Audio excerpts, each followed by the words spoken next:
Buongiorno e ben ritrovati con l'informazione flash di New Sicilia, i principali titoli della mattina. Con 22 voti a favore, 6 voti contrari e 2 schede bianche, il plenum del Consiglio Superiore della Magistratura ha votato per la sospensione della consigliera laica di Paternò Rosanna Natoli.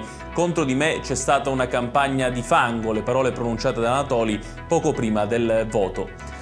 4 operai sono rimasti feriti, uno in maniera più grave nel crollo di un solaio mentre facevano lavori dentro la palestra di una scuola a Pergusa, frazione di Enna. Il più grave è stato portato in codice rosso in elisoccorso a Caltanissetta, mentre gli altri sono ricoverati negli ospedali di Enna e Piazza Armerina.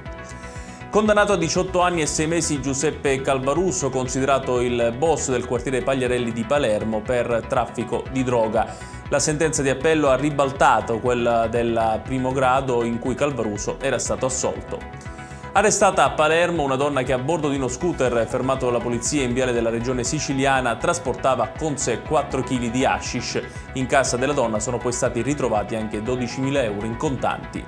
Infine, violazioni igienico-sanitarie e assenza di documentazione, quanto accertato dalla Guardia di Finanza durante i controlli su decine di autobotti che, vista la crisi idrica che sta colpendo la Sicilia, riforniscono i cittadini di Caltanissetta. Sono state elevate sanzioni da 5.000 a 30.000 euro.